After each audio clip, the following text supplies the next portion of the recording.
भगवान मुस्कुरा के बोले ऐसा मत करना भाई, घर में ही लड़ाई हो जाएगी, झगड़ा हो जाएगा, लक्ष्मी जी नाराज हो जाएंगे।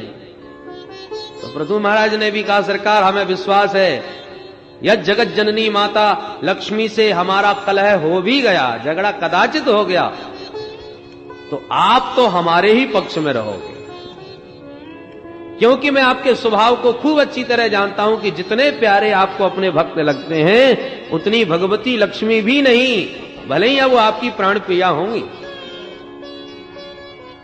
जगत जनन्याम जगदीश वैससम स्यादेव यत कर्मणि न समीहितम करोसि फलगभ्युर्दीन वत्सल स्वएवधिष्णेभिर्तस्य किं तया।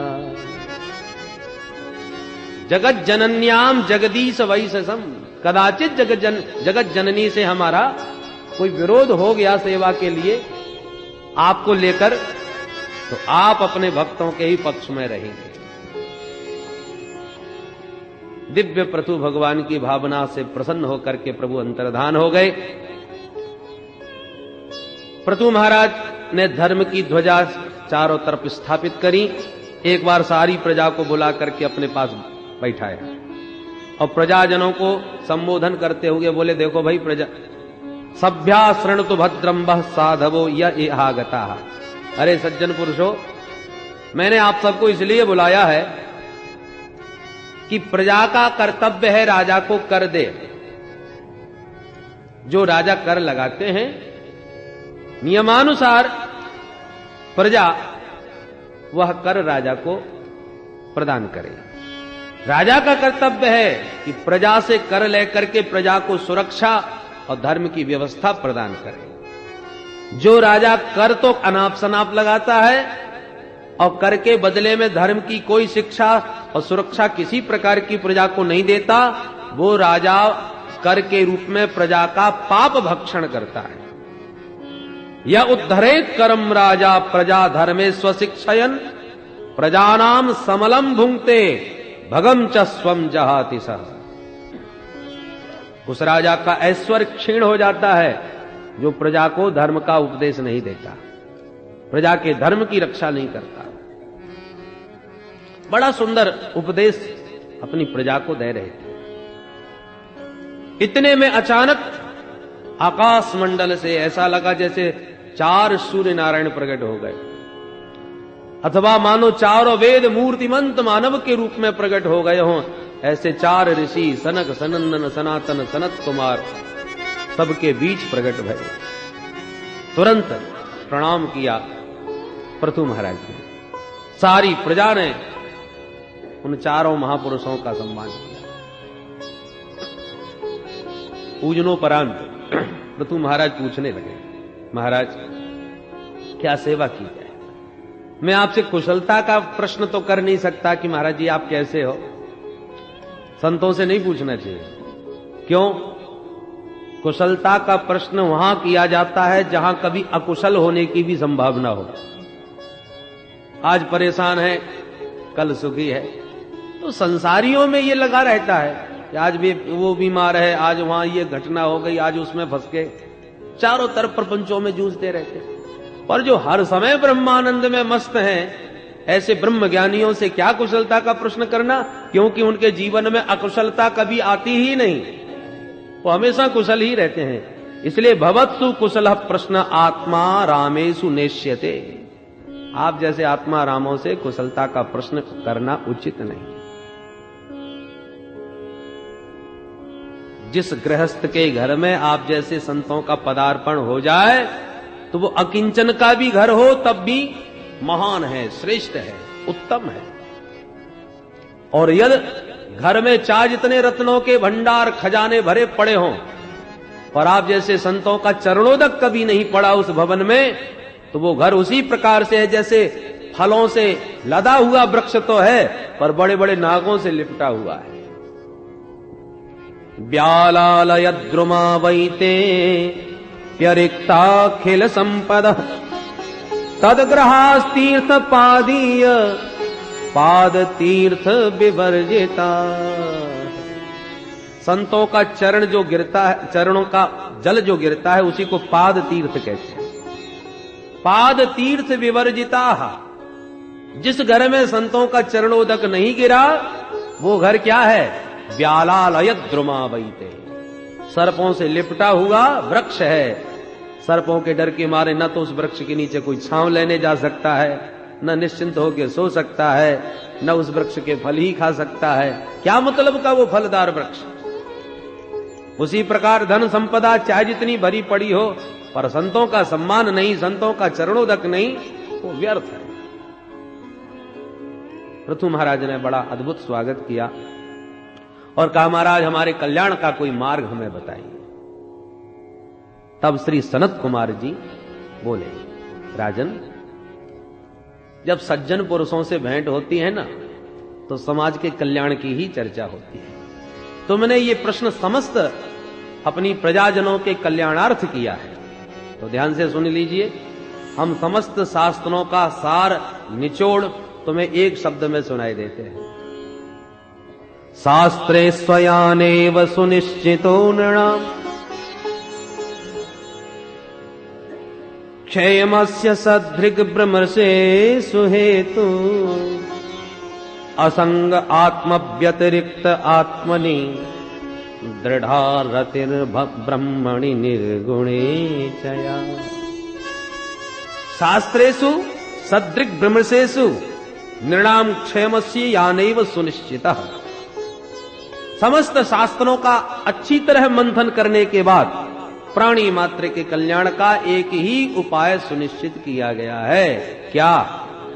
बोले, असंग आत्म व्यतिरिक्त आत्मनि दृढ़ारति। आत्म व्यतिरिक्त असंग, अनात्म वस्तुएं जो हैं, उन अनात्म वस्तुओं से असंग होना सीखो और अपने आत्म स्वरूप को पहचान करके उसी आत्म स्वरूप में स्थिति अपनी बनाओ, उसी से प्रीति करो। अर्थात अपनी आत्मा को पहचान कर, अपने स्वरूप को पहचान कर उसी में स्थित रहो, और जो अनात्म वस्तुओं में अत्यंत आसक्ति है, उन आसक्ति को त्याग कर उनसे असंग हो जाओ। ये बात थोड़ी सी टेढ़ी है, जरा और स्पष्ट रूप से देखें। हम और आप जब इस जगत में आए तो जन्म लेने से पहले किसी को नहीं जानते थे, कोई हमारा नहीं था और हम किसी के नहीं थे, न एक लेना न एक देना। अनिक्षित गर्भ भी यदि कोई आए तो माताएं उसको भी परित्यक्त करा देती हैं, है तो वो भी बच्चा, परंतु अभी उससे कोई लेना देना नहीं। परंतु जहां जन्म लिया तब धीरे धीरे आसक्ति बढ़ी। ये शरीर मेरा है, ये परिवार मेरा है, ये मकान मेरा है, ये दुकान मेरी है, ये हमारे लोग हैं, ये पराये लोग हैं।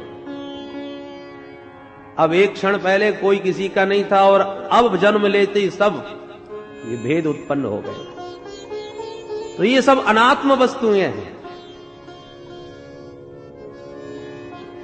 अरे जब शरीर ही हमारा नहीं, ये भी पंचायती धर्मशाला 5 पंचों की है, समय आने पर ये पंचायती धर्मशाला से भी आपको निकाल के बाहर कर दिया जाएगा, तो ये ईंट पत्थरों के मकान दुकान तुम्हारे कैसे हो सकते हैं? तो ये जो अनात्म वस्तुओं में अत्यंत आसक्ति है, मैं और मोर तोरते माया, मैं के नाम पर इस शरीर को मान लिया, मैं वहां गया, मैंने ये किया, मैंने वो देखा, तो मैं का मतलब ये शरीर हमने मान लिया। और मेरा इस शरीर के नातों को मान लिया, ये माता जी, पिताजी, भैया जी, बहन जी, फूफा जी, काका जी, दादाजी, नाना जी, जो इस शरीर के नाते हैं उनको हमने मेरा मान लिया। मैं और मोर तोरते माया, यही माया का बखेड़ा है। ये सब अनात्म वस्तुओं में आसक्ति, माया मोह से बंध करके जो हम कर बैठे हैं, बस इन सब से अनासक्त हो जाना ही जीव के कल्याण का साधन है। जल्दी से होता नहीं। बालक जब जन्म लेता है ना, साक्षात परमात्मा स्वरूप होता है, उसकी किसी में कोई भी आसक्ति नहीं होती। माया मोह से एकदम निवृत्त, पर धीरे धीरे ये माया चपेटती है, ये धीरे धीरे ही तो आसक्ति बढ़ती है। जन्म लेने के बाद माता पिता में आसक्ति है, माता जी ये पिताजी, बालक बस इतना ही जानता है। धीरे धीरे और बड़ा तो और परिजनों का विस्तार हुआ, और बड़ा होने पर जब विवाह हो गया तो अब माता पिता ढीले पड़ गए, पत्नी में आसक्ति बढ़ गई। 4 भैया हैं तो माता पिता को बड़े भैया के पास भेजो, हमको अपना ही परिवार नहीं संभालते बनता। तो माता पिता की जहां इतनी आसक्ति थी अब वो ढीली हो गई, अब स्त्री पुत्रों में हो गई, वही सब कुछ हो गए। तो ये जो आसक्ति अनावश्यक अनात्म वस्तुओं में जो फैलती है, यही जीव के बंधन का कारण बनती है। इसलिए असंग आत्म व्यतिरिक्त आत्मनि दृढ़ारति, तुम्हारा जो वास्तविक स्वरूप है उसे तुम पहचानो और उसी में दृढ़ रति करो। जो विशुद्ध निर्गुण ब्रह्मणि चया, वो परमात्मा का ही अंश है, अर्थात तुम स्वयं परमात्मा के ही अंश हो, उस आत्म स्वरूप को पहचानो। जैसे सुसुप्ति अवस्था में सारा प्रपंच छूट जाता है, स्त्री का पता नहीं, पुत्र का पता नहीं, परिजनों का होश नहीं, मकान दुकान का ज्ञान नहीं। सुसुप्ति अवस्था माने प्रगाढ़ निद्रा।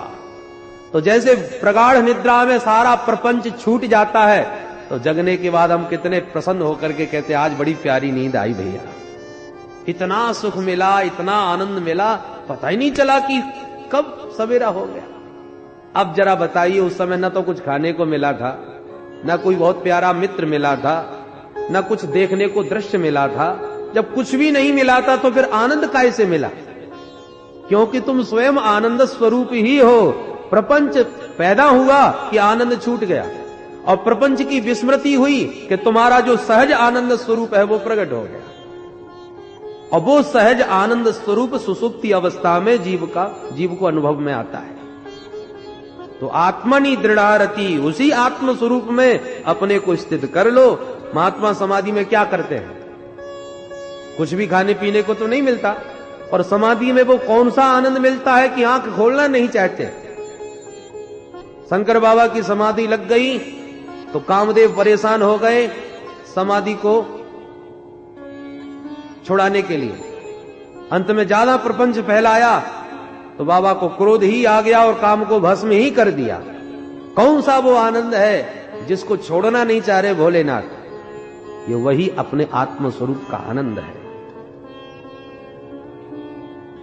इस प्रकार से बड़ा दिव्य उपदेश श्री पृथु महाराज ने दिया, पृथु महाराज को दिया श्री सनत कुमार जी ने। और उपदेश दे के जब चलने लगे तो पृथु महाराज ने प्रणाम करते हुए कहा, महाराज आप कुछ दक्षिणा भी तो लेते जाइए भाई, किसी से कुछ मिले तो आप भी अपनी सामर्थ्य से कुछ दीजिए। तो सनत कुमार जी बोले, क्या देंगे आप हमें इस प्रवचन के बदले में? भाई जब दे रहे हो तो उसकी तुलना में दीजिए, उसी की बराबर की कोई वस्तु दीजिए। अब पृथु महाराज को लगा क्या दिया जाए इसकी तुलना में, आत्म कल्याण का उपदेश दिया है, उसके बदले में मैं क्या दूं? तो हाथ जोड़ के बोले, प्राणादारा सुता ब्रह्मण गृहाश्च सपरिच्छदा राज्यम बलम मही कोश इति सर्वम निवेदितम। इस आत्म कल्याण के उपदेश के बदले में मैं क्या दूं आपको? मैं अपने प्राण, मैं अपनी पत्नी, अपने पुत्र, अपने परिजन, और जहां तक मेरा संपूर्ण राज्य है और जितना मेरा खजाना कोश है, जितने मेरे सैनिक हैं, इति सर्वम निवेदितम, ये सर्वस्व आज से आपका है, आप इसे स्वीकार करें। आज से ये संपदा मेरी नहीं, मालिक आप हैं, आप ही इसके स्वामी हैं। महात्मा प्रसन्न हो गए।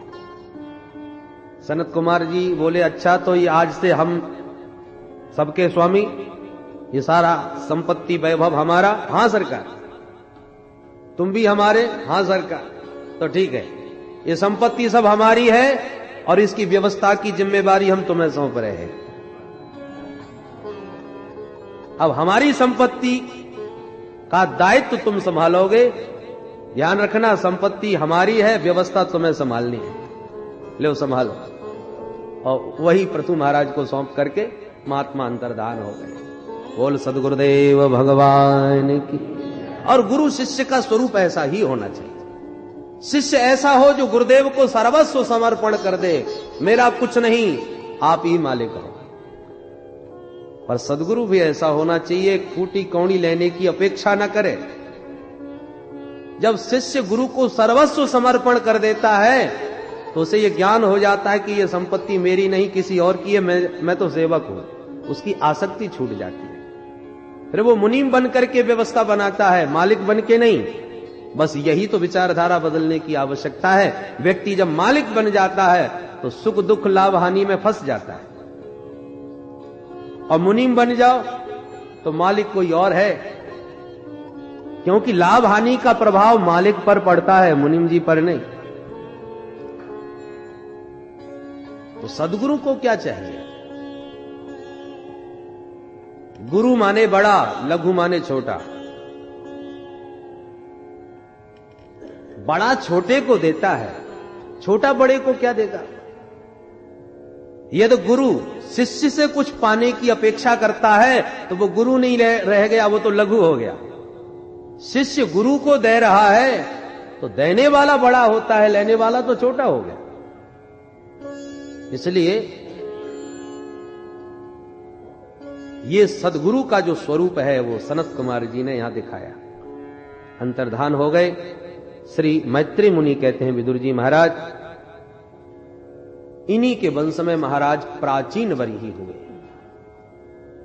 राजा प्राचीन वरीही बड़े भारी कर्मकांडी, बड़े बड़े यज्ञ कराते हैं, पर यज्ञों में पशु की बलि खूब चढ़ाते हैं, हिंसात्मक यज्ञ किए।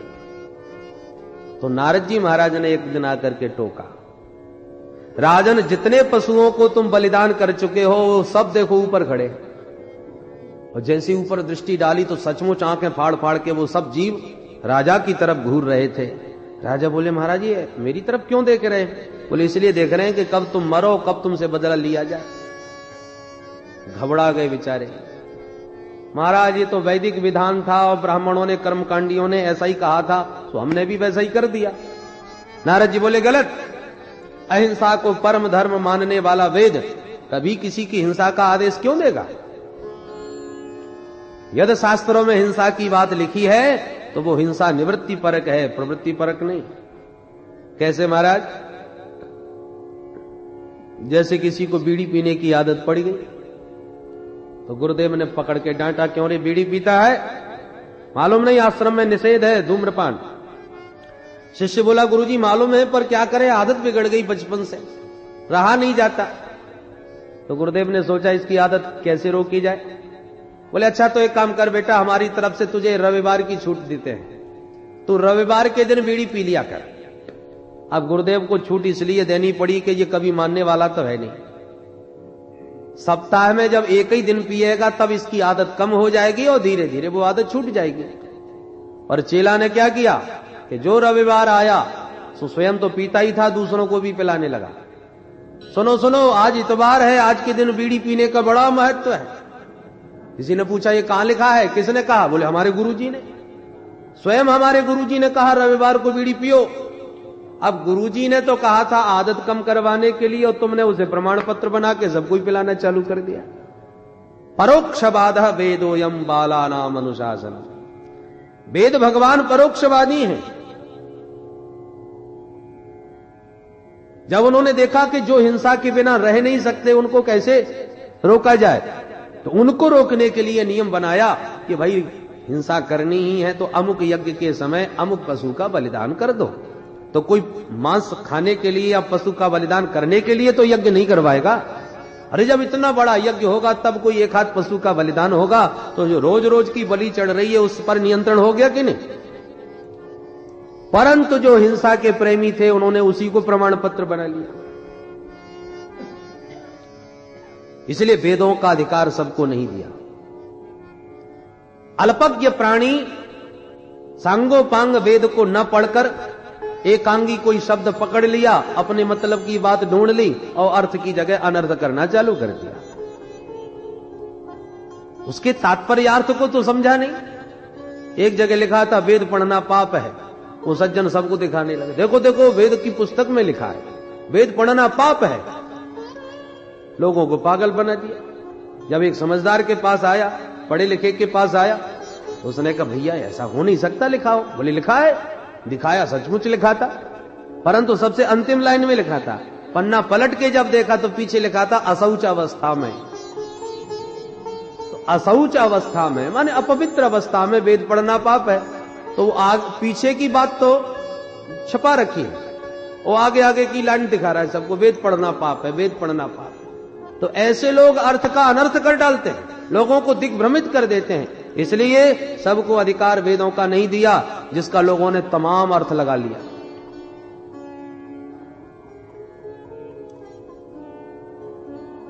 श्री मैत्रेय मुनि कहते हैं विदुर जी, जब प्राचीन वर्ही घबराए कि अब क्या होगा, तब नारद जी ने कहा ध्यान दीजिए, हम तुम्हें एक बहुत बढ़िया कहानी सुनाते हैं, इस कहानी को ठीक से समझ लो, तुम्हारा कल्याण हो जाएगा। सुनाइए महाराज। बोले दो मित्र थे, एक का नाम अभिज्ञात और दूसरे का नाम पुरंजन। दोनों ही घनिष्ठ सखा हैं। सह खेलती खादती स सखा, एक साथ खेलें एक साथ खावें, वो सखा। सुवर्णा वेतऊ सद्रसऊ सखायो। तो दोनों परम प्रिय सखा। एक दिन पुरंजन बोला मित्र चलो कहीं घूमने चला जाए। अभिज्ञात ने कहा तुम ही घूमो, हम तो अपने घर में ही भले, पर घूम के जल्दी आ जाना भैया। पुरंजन बोला ठीक है, मैं अकेला ही चला जाता हूं और जल्दी आऊंगा, चिंता न करना। निकल पड़ा। घूमते घूमते लाखों शहर घूम डाले पुरंजन ने, परंतु कहीं उसका मन नहीं लगा, कोई शहर उसे अच्छा नहीं लगा। अचानक एक 9 दरवाजे का नगर नजर आया। बड़ा सुंदर शहर था, सो भीतर घुस गया। शहर के भीतर प्रवेश करते एक सुंदरी कन्या सामने से आ गई। निकट जाके बोला देवी जी नमस्कार, क्या मैं आपका परिचय जान सकता हूं? कन्या बोली सुनो, मैं इस शहर की मालकिन हूं। इस शहर में मेरी इच्छा के बिना पत्ता भी नहीं हिलता। ये मेरे 10 सैनिक हैं जो मेरी आज्ञानुसार काम करते हैं। ये मेरा सेनापति है जो इन सैनिकों को संभालता है, और ये 5 मन का नाग मेरे साथ रहता है जो दिन रात रखवाली करता है इस शहर की। मेरा विवाह नहीं हुआ, अकेली राज्य करती हूं इस शहर पर, और माता पिता का मुझे पता नहीं कि मेरे को जन्म किसने दिया। पुरंजन को लगा ये तो कोई बहुत बड़ी मालकिन है यहाँ की। पुरंजन बोला देवी विवाह तो हमारा भी नहीं हुआ। फिर तो दोनों ने एक दूसरे को मरवाला पहना करके पसंद किया और विवाह कर लिया। अब तो पुरंजन अपनी पत्नी पुरंजनी में धीरे धीरे इतना आसक्त होता चला गया कि पुरंजनी रोवे तो पुरंजन रोवे, पुरंजनी हंसे तो पुरंजन हंसे, पुरंजनी गावे तो पुरंजन गावे, पुरंजनी नाचे तो पुरंजन भी नाचे। क्वचित गायति गायन्त्याम रुदन्त्याम रुदति क्वचित, क्वचित हसन्त्याम हसती जलपन्त्याम अनुजलपति। क्रीड़ा मृग की तरह पुरंजन पुरंजनी के संकेतों पर नाचने लगा। एक दिन की बात, एक जरा नाम की कन्या जो इतनी कुरूपा थी कि जिस पुरुष से विवाह की बात करती वही भाग जाता। एक दिन वो चंडवेग नाम के गंधर्वराज के पास जाकर के बोली महाराज मैं बड़ी संसार से पीड़ित हूं, कोई भी मुझे स्वीकार करता नहीं। चंडवेग ने कहा देवी दुखी मत हो, हम तुम्हारी सहायता करेंगे। मेरे पास 360 काले काले काली काली गंधर्वियां हैं और 360 गोरे गोरे सुंदर गंधर्व हैं, और ये सारी सेना आज से तुम्हें सौंप दी। तुम्हें जो पसंद आवे उसी के साथ विवाह रचाओ, भागे तो सैनिक उसे पकड़ के तुम्हारे हवाले कर देंगे, तुम्हारे सहायक है। ये मेरा छोटा भाई प्रज्वार है, इसे भी अपने साथ रखो, मैं तुम्हें अपनी बहन बना लेता हूं। प्रज्वारोयम मम भ्राता त्वम च मे भगिनी भव। अब तो जरा देवी प्रसन्न हो गई। अब वो सारी सेना लेके जब घूमने निकली तो उसकी दृष्टि पुरंजन पर पड़ गई। तो पुरंजन को पाने के प्रयत्न में पुरी में प्रवेश करने लगी। तो पुरंजन की पुरी के जो 10-11 सैनिक थे उन्होंने भी खूब विरोध किया, रोका, तो इसने सैनिकों से हमला बोल दिया। पुरंजन महलों में सोए पड़े हैं, उन्हें यही पता नहीं कि हमला हो गया शहर पर, कुछ भी पता नहीं। परंतु इतना भयंकर युद्ध हुआ कि 10-11 सैनिक थे पुरंजन के, वो सब मर गए। 5 पन का नाग भी घायल होकर भाग गया और महलों में घुस करके जरा देवी ने पुरंजन को बंदी बना लिया। अब पुरंजन रोया, हाय हाय मेरे बिना मेरी पुरंजनी कैसे रहेगी, वो तो मेरे बिना पानी भी नहीं पीती। रोते रोते पुरंजनी के प्रेम में दीवाना पुरंजन प्राण ही त्याग बैठा। शास्त्र का नियम है अंते यामति सागति, मरते समय जिसका चिंतन करोगे वही बनोगे। फोटो खिंच रहा हो तो जरा शकल संभाल लेनी चाहिए, क्योंकि जैसी शकल होगी वैसा ही फोटो आएगा। उसी प्रकार जब अंतिम क्षण जीवन का आ जाए तो चिंतन संभाल लेना चाहिए, क्योंकि जहां चिंतन जाएगा अगले जन्म का कारण वही बनेगा, वही शरीर मिलेगा जिस शरीर का चिंतन करोगे। इसलिए पुरंजन ने अपनी पत्नी पुरंजनी का चिंतन किया, स्त्री का चिंतन किया, अगले जन्म में स्त्री बन के पैदा हो गया। बड़े होने पर मलयध्वज नाम के राजा से इसकी शादी हुई, संतानें भी भई। और एक दिन आया कि इसके पति मलयध्वज चल बसे, तो जो आज का पुरंजन था वो कल का मलयध्वज की पतिव्रता पत्नी बनकर सती होने की तैयारी करने लगा। जहां सती होने को बैठा चिता पर, कि पुराना मित्र था जो अभिज्ञात, उसे याद आई कि मेरा मित्र घूमने गया सो घूमता ही रह गया, चलो भाई अब हम ही ढूंढते हैं कि कहां रह गया। तो वो ब्राह्मण वेश बना करके जब आया तो वन में आके देखा कि हमारा मित्र तो सती हो रहा है। पहचान लिया, अभिज्ञात ने तो पहचान लिया, पर पुरंजन नहीं पहचान पाया कि ये हमारा पुराना मित्र है। अभिज्ञात ने आवाज लगाई, क्यों भैया, अरे मित्र कैसे हो, किसके साथ सत्ता हो रहे हो? पुरंजन बोला, तुम कौन हो, शर्म नहीं आती, मेरे को मित्र बोलते हो? अरे एक पतिव्रता स्त्री पति को गोद लिए सती होने बैठी है और तू मुझको अपना मित्र कह रहा है? मैंने अपने पति के अतिरिक्त किसी को मित्र नहीं बनाया, कौन हो तुम? ब्राह्मण बना अभिज्ञात हंसने लगा, वाह भैया तुम तो पूरे पतिव्रता बने बैठे हो और मुझे बिल्कुल भूल गए। मैं तेरा पुराना मित्र अभिज्ञात, याद कर हम और तुम कितने आनंद के साथ रहते थे मानसरोवर के हंस बन के, और तू घूमने क्या निकला कि बिल्कुल ही मुझे भूल गया। बचपन की कई घटनाएं जब याद दिलाई, बुद्धि पर जब जोर मारा तो पुरंजन को याद आया, जो स्मरण आया अभिज्ञात का पहचान भई। अभिज्ञात को पहचान से ही दोनों मित्र गले मिले और आनंद के साथ सारा प्रपंच छोड़ के पुनः अपने घर में जाके विश्राम करने लगे। बोल वृंदावन बिहारी लाल। देवर्षि नारद कहते हैं, महाराज प्राचीन वर्ही कथा समझ में आ रही है कि नहीं? बोले महाराज कथा अच्छी बहुत लगी पर पल्ले कुछ नहीं पड़ी, समझ में नहीं आई महाराज, समझाइए ये कहानी। तब नारद जी ने इस रहस्य को समझाया। देखो, जीवात्मा और परमात्मा ही दोनों शाश्वत सखा है। जीवात्मा का नाम पुरंजन, परमात्मा का नाम अभिज्ञात। पुरंजन का मतलब पुरीं जनयति इति पुरंजन। ये जीव कर्मानुसार अनेक पुरियों में जाता है। परमात्मा से बोला घूमना चाहता हूं, भगवान बोले बेटा प्रेम से घूमो, पर हमको मत भूल जाना, नहीं घूमता ही रह जाएगा। जीव वचन देता है बड़े विश्वास पूर्वक, महाराज आपको कैसे भूल सकता हूं, आप तो मेरे अभिन्न हृदय हो। भगवान कहते हैं तो जाओ घूमो। अब हम सब जीव पुरंजन बने घूम रहे हैं, घूमते घूमते लाखों शहर घूम डाले। लाखों शहर क्या है? 84 लाख योनियां। चींटी बने, मच्छर बने, ये सब छोटे छोटे शहर हैं। हाथी बने, घोड़े बने, ये बड़े बड़े शहर हैं, और ये सब मिला के 84 लाख है। इन सब शहरों में घूमते घूमते जहां 9 दरवाजे की नगरी मिली तो ये शहर सबसे अच्छा लगा।